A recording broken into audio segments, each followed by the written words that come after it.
మాట్లాడినాక ఆమె జీవితం ఎలా మారిందంటే, మొదటిగా తనకున్న థర్స్ట్, ఈ లోకం వరల్డ్లీ థర్స్ట్ అంతా కూడా తీర్చబడింది.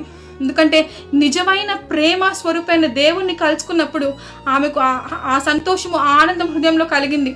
అందుకే మరి తను ఇక లివింగ్ వాటర్కి సాదృశ్యం ఏంటంటే దేవుని వార్త. మరి రక్షణ పొందడము మరి లివింగ్ వాటర్కి సాదృశ్యము. దేవుని జ్ఞానం కలిగి ఉండడం, దేవుని సువార్తను మనం వినడము మరి లివింగ్ వాటర్. ఆ వాటర్ మనకు ఫ్రీగా దొరుకుతుంది, కానీ మనము యవనస్తులుగా ఉన్న మనము వాటిని వాడట్లేము, వాటిని యూజ్ చేసుకోవట్లేము. కనుక ఆమె మాత్రం ఆ రోజు దేవుడు మాట్లాడంగా నాకు ఆ నీళ్లు కావాలి, ఎట్లాగైనా ఇవ్వండి అంటుంది.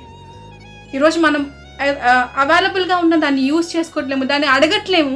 కాబట్టి మనందరం కూడా భయము అన్నీ విడిచిపెట్టి దేవుని యొక్క సేవ చేయాలి అంటే ఫస్ట్ మన పాపాలను ఒప్పుకోవాలి. రెండవదిగా దేవుని యొక్క ఎబిలిటీని మనం చూడాలి. మన ఎబిలిటీని కాదు, దేవుడు హీఈస్ ఏబుల్ గాడ్.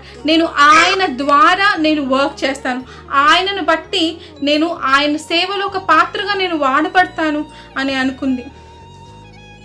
మరి తను అప్పటిదాకా తను అంత అన్సాటిస్ఫైడ్ లైఫ్, అంత అన్హ్యాపీ లైఫ్ తను ఉన్నప్పటికీ మరి ఎప్పుడైతే దేవుడు ఆమెతో మాట్లాడి మరి దేవుడిని తెలుసుకుందో, ఆ కాన్వర్సేషన్ అంతా మీరు చదవండి ఇంటికెళ్ళాక.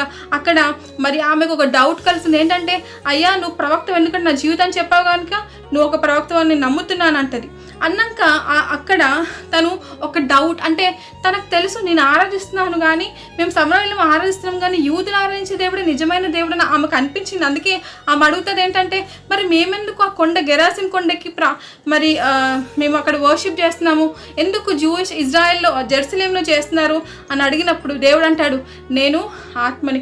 దేవుడు ఆత్మ స్వరూపిగా ఆ రోజు ఆమెకు కనపరుచుకుంటాడు. అప్పుడు అంటాడు, ఎవరైతే నన్ను నిజంగా ప్రేమిస్తారో, నిజంగా ఆరాధిస్తారో ఆత్మతో సత్యముతో నన్ను ఆరాధించాలి అని చెప్తాడు.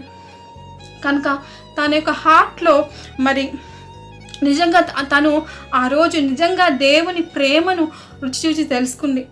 తను తృప్తిగా అంటే సాటిస్ఫైడ్ లైఫ్ తను ఆ రోజు ఒక సాటిస్ఫాక్షన్ తన హార్ట్లో కలిగింది. ఈరోజు నువ్వు నేను కూడా ఎప్పుడైతే మరి దేవుడు తన దాహాన్నే కాదు కానీ అక్కడికి వెళ్ళినప్పుడు ఆయన ముందడుతో నా దాహము తీర్చమంటాడు. మరి ఆయన దాహం ఏంటి తెలుసా? నువ్వు నేను ఆయన భారాన్ని, అంటే ఆయన కాడిని మోయాలి. మనకున్న కాడులన్నీ మోసుకొని పోతూ ఉంటాం, స్టడీస్ అని, జాబ్స్, మ్యారేజెస్, మన ప్రతిదీ మోసుకొని ముందుకు వెళ్తూ ఉంటాం. కానీ మరి దేవుడు అంటున్నాడు, ఆ కాడంతా నాకు. మత్తయి సువార్త 11 మరి 20-30 చూసినట్లయితే అక్కడ మరి ఏమని చెప్పబడిందంటే, నా యుద్ధకు వచ్చినప్పుడు మీ యొక్క కాడిని సులువుని చేస్తాను, నేను రెస్ట్ ఇస్తాను అంటున్నాడు. మరి ఆయన కాడి చాలా సులువైన కాడి.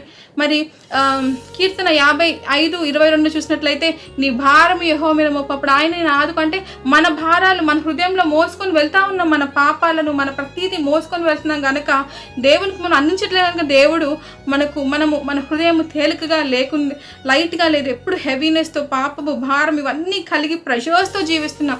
ఈ పాండమిక్లో ఇంకెక్కువ అయిపోయింది మన ప్రెషర్స్. కానీ దేవుడు అన్నాడు, నీ భారము నాకు ఇవ్వు, అప్పుడు నా భారాన్ని, నా కాడిని నువ్వు మోయగలడానికి యోగ్యుడవు అవుతావని మరి దేవుడు చెప్తున్నాడు. చివరగా మరి